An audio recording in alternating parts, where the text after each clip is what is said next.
ఈ వీడియోలో మనం సాలిహోండం కంప్లీట్ హిస్టరీని తెలుసుకోబోతున్నాం. అదే కాకుండా సాలిహోండాన్ని తొలిసారి ఎవరు కనిపెట్టారు, ఇంకా బౌద్ధ స్తూపాలు ఎందుకు నిర్మిస్తారు, అవి ఎన్ని రకాలు, అండ్ ఈ వీడియోలో ఉన్న పిక్చర్స్ అండ్ మ్యాప్స్ సాలిహోండం బుక్లోనివి. Salihundam book written by doctor R Subrahmanyam. ఎవరికైనా Salihundam history or Salihundam book చదవాలంటే ignca.gov.in వెబ్సైట్లో బుక్ అనేది అవైలబుల్గా ఉంది. So guys, let's start our video. Welcome to సాలిహోండం.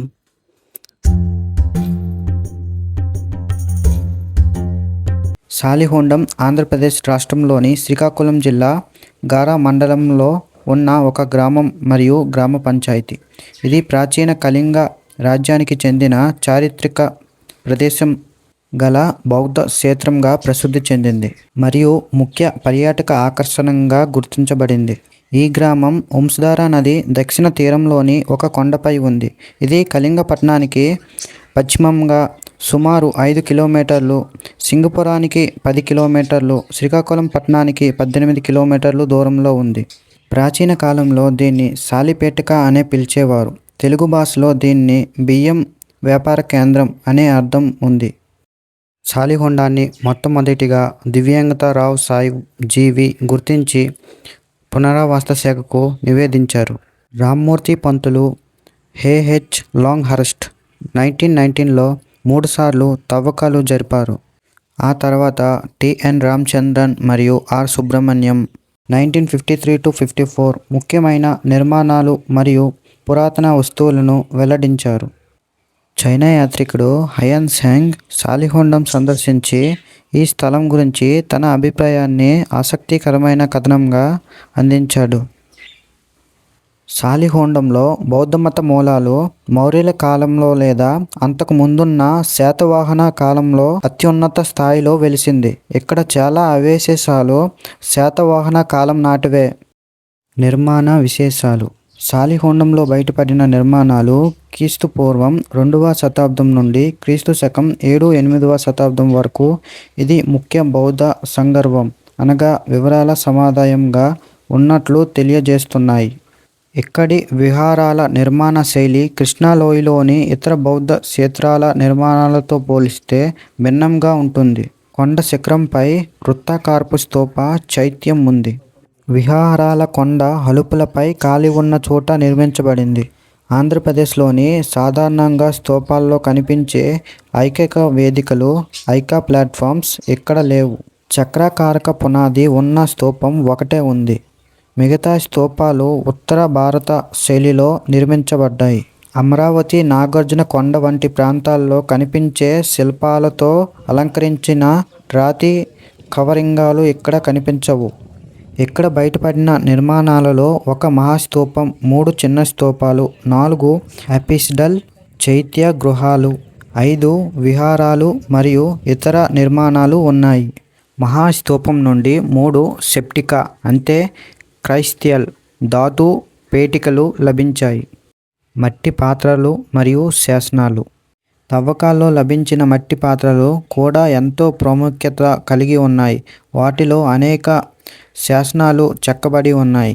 క్రీస్తు శకం 2వ శతాబ్దానికి చెందిన ఒక మట్టి పెంకుపై మహావిహారాల సాలి పేటిక అనే శాసనం ఉండటం వల్ల సాలిహోండంలోని విహారం సాలిపేటిక మహావిహారంగా పిలువబడేదని, ఇందులో 5 విహారాలు ఉన్నాయని భావిస్తారు. వజ్రాయన బౌద్ధ విగ్రహాలు. సాలిహోండంలో వజ్రాయన, త్రాంతిక బౌద్ధానికి చెందిన తార మరియు మారీచి దేవతల రాతి విగ్రహాలు కూడా లభించాయి. దీని ద్వారా క్రీస్తు శకం 7-8వ శతాబ్దాల వరకు బౌద్ధ కార్యకలాపాలు కొనసాగినట్టు తెలుస్తుంది. వీటిలో అత్యంత ప్రాముఖ్యమైనది మారీచి దేవి విగ్రహం. ఇది ఒకే గ్రానైట్ రాతిలో చెక్కబడిన పూర్తి పరిమాణ విగ్రహం. దేవి 6 చేతులు 3 ముఖాలతో ఆలీడ భంగిమలో నిలబడి ఉంటుంది. తలపై అందమైన కిరీటకం, వెనుక అండాకార ప్రభమండలం ఉన్నాయి. ఈ విగ్రహంపై 13 ప్రకృతుల సంస్కృత నాగర శాసనం ఉంది. అందులో బౌద్ధుడు అనే భిక్షువు తన గురువులు మరియు తల్లిదండ్రుల పుణ్యార్థం ఒక బౌద్ధ ఆలయాన్ని నిర్మించినట్లు పేర్కొనబడింది. అదనంగా బౌద్ధుడు మరియు ఇతర బౌద్ధ దేవతల విగ్రహాలు కూడా ఇక్కడ లభించాయి. బౌద్ధ స్తూపాలు ఎందుకు నిర్మిస్తారో తెలుసా? బౌద్ధ స్తూపాలు ప్రధానంగా భగవాన్ బౌద్ధుడు మరియు ఇతర గొప్ప బౌద్ధ భిక్షువుల పవిత్ర అవశేషాలు, వారి ఉపయోగించిన వస్తువులను భద్రపరచడానికి నిర్మించబడతాయి. కాలక్రమేణా సాధారణంగా సమాధి మట్టి దెబ్బలుగా ప్రారంభమైన ఈ నిర్మాణాలు బౌద్ధ మతంలో భక్తి, ధ్యానం, తీర్థయాత్ర మరియు అత్యధిక సాధనకు ప్రతీకలుగా మారాయి.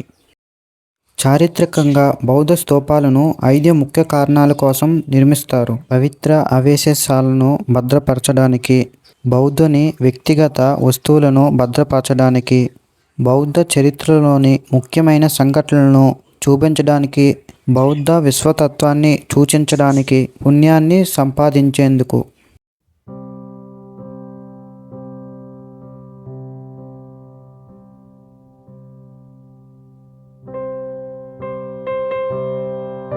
బౌద్ధ సాంప్రదాయ ప్రకారం భగవాన్ బౌద్ధుడు మహాపరినివారం పొందిన తర్వాత ఆయన దహన సంస్కారాల అనంతరం మిగిలిన అవశేషాలను 8 భాగాలుగా విభజించి వాటిపై మట్టి దిబ్బలుగా నిర్మించారు. తర్వాత చక్రవర్తి అశోకుడు ఆ అవశేషాలను వెలికితీసి తన సామర్థ్యంతోని వేలాది ప్రాంతాలకు పంపిణీ చేసి ప్రతి ప్రాంతంలో ఒక స్తూపాన్ని నిర్మించాడు. దీని ద్వారా బుద్ధుని ఆధ్యాత్మిక సాన్నిధ్యం దేశమంతటా వ్యాప్తి చేశాడు. మన దేశంలో 84,000 స్తూపాలు ఉన్నాయి. అందులో శాలిహోండం ఒకటి.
ఇక్కడ తవ్వకాలు చేశాక స్తూపాలు దొరికాయి కదా, సో అవి ఇక్కడ ఈ మ్యూజియంలో పెట్టారు. సో మీకు చూపిస్తా, రండి.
ఇప్పుడు మీరు చూస్తుంది Sri Vasantheswara temple. And back side ఉంది కదా, అది వేణుగోపాల స్వామి టెంపుల్. కొండ మీద యాత్ర అంటారు కదా, ఆ టెంపుల్లోనే అవుతుంది. అండ్ ఇది మేము ఈ యాత్రకి అయితే 2 టైమ్స్ వచ్చాం. ఫస్ట్ టైం అయితే రోడ్ సైడ్ నుండి వచ్చాం, అప్పుడు 36 కిలోమీటర్స్ పట్టింది. కానీ మేము సెకండ్ టైం అయితే దగ్గర అనుకొని ఆ బ్రిడ్జ్ వరకు వచ్చాం. అక్కడ స్కూటీ పార్క్ చేసి అలా ఒడ్డంతా నడుచుకుంటూ అలా వచ్చాం. ఇక్కడ నుంచి ఇక్కడికి 1.5 ఇలా ఉంటుంది కిలోమీటర్స్. అప్పుడు నేను వీడియో చేయలే, అక్కడ వాటర్ నుంచి వచ్చాం. ఆ యాత్రలో అదంతా కవర్ చేయలేదు. కానీ నెక్స్ట్ టైం మళ్ళీ యాత్ర అవుతుంది కదా, మళ్ళీ ఒకసారి వీడియో చేస్తా, మీరే చూడండి.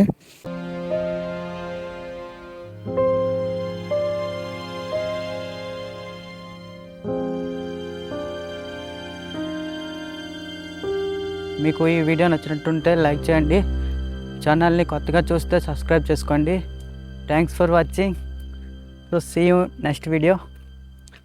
Till then take care and bye by.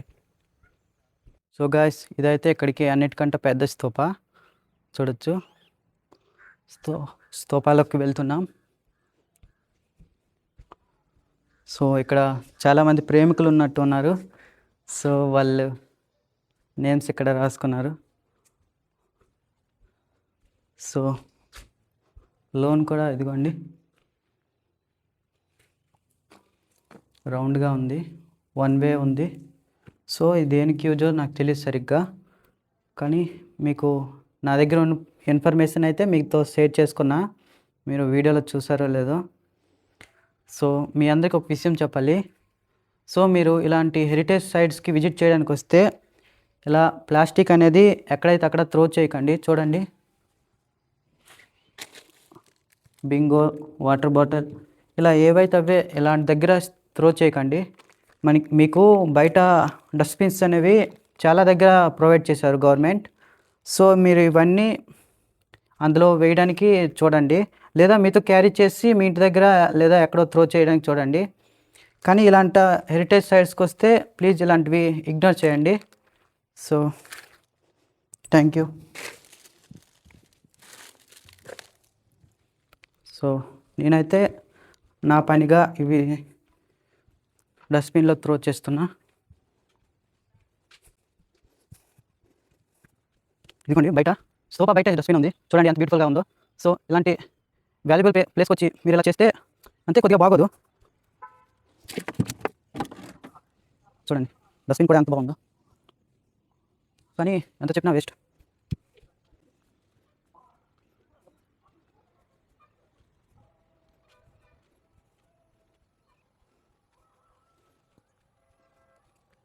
చూడండి ఇక్కడ పడుతుంది.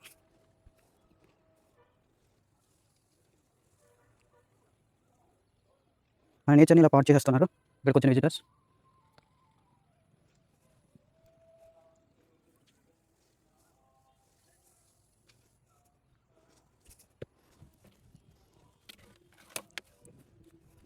ఇంకా ఉన్నాయి.